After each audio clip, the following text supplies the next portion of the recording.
Hey everyone, welcome back to Coles on the Go. Today we're staying at the Premier Inn London Holborn Hotel. Let's break it down. First impressions, when you walk in, there are about 4 steps you have to lift your luggage up, which I found a little odd since there's no ramp.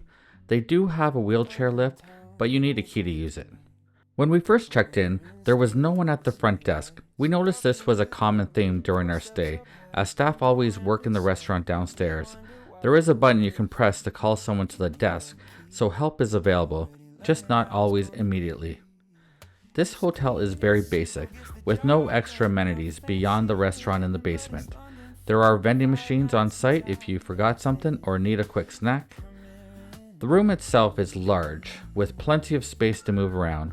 One thing we've noticed, maybe this is a UK thing, but there's no closet or dresser. Instead, there's just a small hanging area behind the mirror. I originally thought I booked a Premier Plus room, which usually includes a coffee machine with pods, a mini fridge with complimentary water, upgraded toiletries, faster internet, and a more modern room with USB ports. Our room did include a couple bottles of water and a USB port at the desk, but everything else was missing.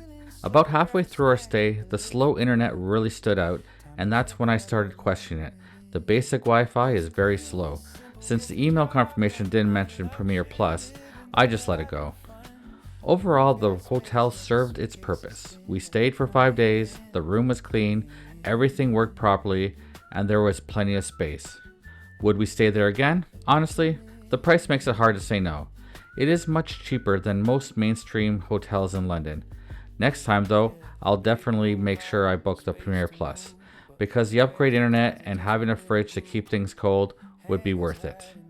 I hope you enjoyed our walkthrough of the Premier Inn London Holborn. Don't forget to like, subscribe, and follow us for more Coles on the Go adventures. See you next time.